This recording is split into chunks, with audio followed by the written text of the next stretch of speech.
कुछ कहानियाँ happy endings तक नहीं पहुँचती, वो बस धीरे धीरे खामोश बन जाती है। वो लोग जो कभी पूरे दिन का हिस्सा हुआ करते थे, वो अब अनरीड मैसेजेस और लेट नाइट थॉट्स में बदल जाते हैं। ये कोई परफेक्ट लव स्टोरी नहीं है, ये कहानी है अटैचमेंट की और उन फीलिंग्स की जो कभी सही से नाम ले ही नहीं पाए। शायद इस कहानी में तुम्हें कोई अपना फेस मिल जाए या कोई ऐसा इंसान जिसे तुम भूलना चाहते हो पर भूल नहीं पाते। This is it ends with us, written by Tushar, narrated by Sanjeevani. Chapter 1, unknown message. रात के 2:13 हो रहे थे। पुणे की बारिश अपने आदत के मुताबिक बिना वार्निंग के शुरू हो चुकी थी। विंडो के बाहर स्ट्रीट लाइट की येलो रोशनी उन बूंदों पे गिर रही थी और मेरा कमरा अंधेरे में डूबा हुआ था। लैपटॉप की स्क्रीन खुली थी और स्पॉटिफाई पे खो गए हम कहाँ लो वॉल्यूम में चल रहा था और मैं ब्लैंक वर्ड डॉक्यूमेंट को घूर रहा था। कभी कभी लाइफ में सब कुछ होता है, फ्रेंड्स, कॉलेज, नोटिफिकेशंस, पीपल, फिर भी अंदर से एक अजीब सा खालीपन रहता है। ऐसा लगता है जैसे तुम्हारी ज़िंदगी बैकग्राउंड में चल रही हो और तुम उसमें प्रेजेंट ही ना हो। उस रात भी कुछ ऐसा ही था। मैंने इंस्टाग्राम खोला, नोट्स सेक्शन में बिना सोचे लिख दिया, कभी कभी म्यूज़िक भी थेरेपी नहीं होता। फ़ोन साइड में रख दिया। 5 मिनट बाद एक नोटिफिकेशन आया, @माही रिप्लाइड टू योर नोट। मुझे लगा कोई रैंडम रिएक्शन होगा, पर उसका मैसेज था, तब किसकी ज़रूरत होती है। पता नहीं क्यों वो लाइन मुझे नॉर्मल नहीं लगी। अक्सर लोग जवाब देते हैं, पर वो सवाल पूछ रही थी। मैं स्क्रीन को देखता रहा। रिप्लाई टाइप किया, डिलीट किया, दोबारा टाइप किया, किसी एक इंसान की। Message send. उसने इंस्टेंटली सीन किया। Typing disappeared. फिर से टाइपिंग, फिर से डिसअपियर्ड। मुझे इरिटेशन होने लगी। रिप्लाई करना है तो कर, वरना रहने दे, मैंने धीरे से खुद से बोला। फाइनली मैसेज आया, और अगर वो इंसान भी हर्ट कर दे तो? उस वक्त मेरे पास कोई जवाब नहीं था, क्योंकि सच तो ये था, जिन लोगों ने मुझे सबसे ज़्यादा हर्ट किया, उनसे ही मैंने सबसे ज़्यादा प्यार भी किया था। मैंने सिर्फ इतना भेजा, फिर म्यूज़िक भी काम नहीं करता। उसने रिएक्ट किया, स्माइली, बस कन्वर्सेशन ख़त्म।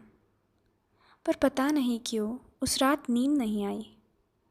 सुबह उठते ही सबसे पहले मैंने फ़ोन चेक किया, कोई मैसेज नहीं था और मुझे खुद पे हंसी आई।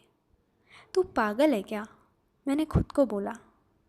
एक रैंडम लड़की का रिप्लाई इतना क्यों मैटर कर रहा था?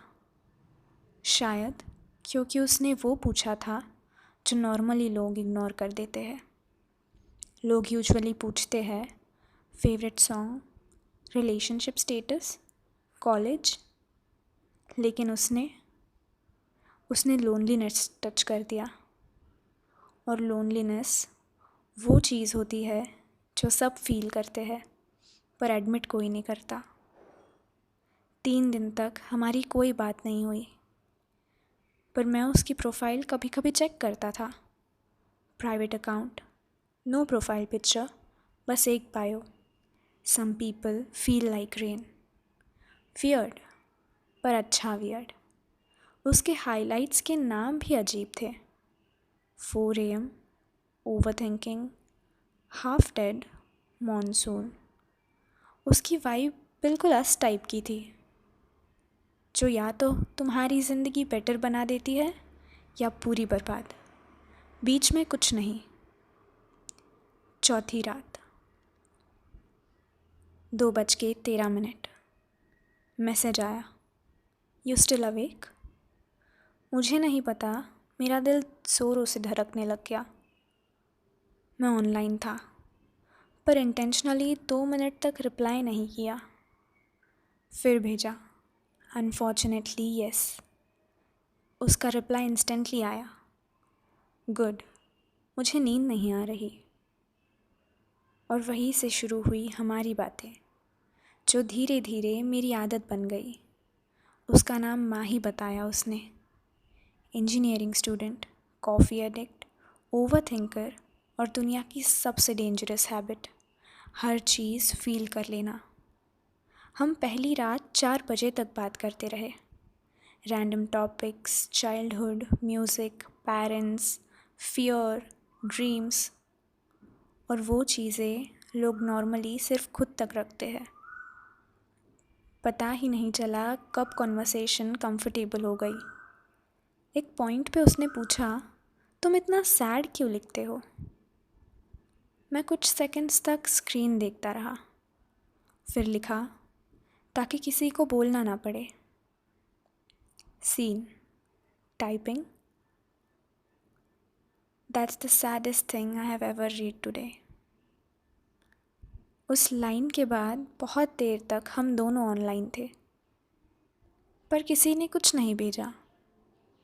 कभी कभी साइलेंस भी कन्वर्सेशन होता है।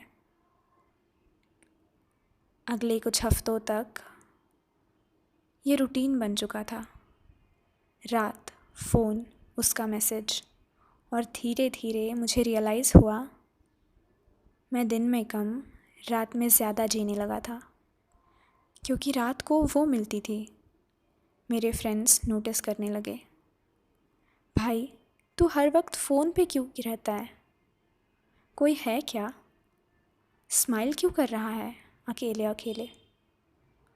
मैं हंस के टाल देता, पर सच ये था, बहुत टाइम बाद किसी ने मुझे फ़ील करवाया था कि शायद मैं इतना डिफ़िकल्ट नहीं हूँ जितना लोग मुझे समझते हैं। माही मुझे समझने लगी थी और मुझे उसकी आदत पड़ने लगी थी, डेंजरसली। एक रात उसने अचानक से पूछा, तुमने कभी किसी से प्यार किया है? क्वेश्चन सिंपल था, पर मेरे लिए नहीं। मैं 5 मिनट तक टाइपिंग करता रहा। Delete, typing, delete. फाइनली भेजा, हाँ, पर वन साइडेड। उसने रिप्लाई किया, हर्ट्स। मैंने फ़ोन लॉक कर दिया। विंडो के बाहर बारिश और तेज़ हो रही थी। कुछ मेमोरीज़ कभी पुरानी नहीं होती, बस चुप हो जाती है। मैं वापस ऑनलाइन गया और लिखा,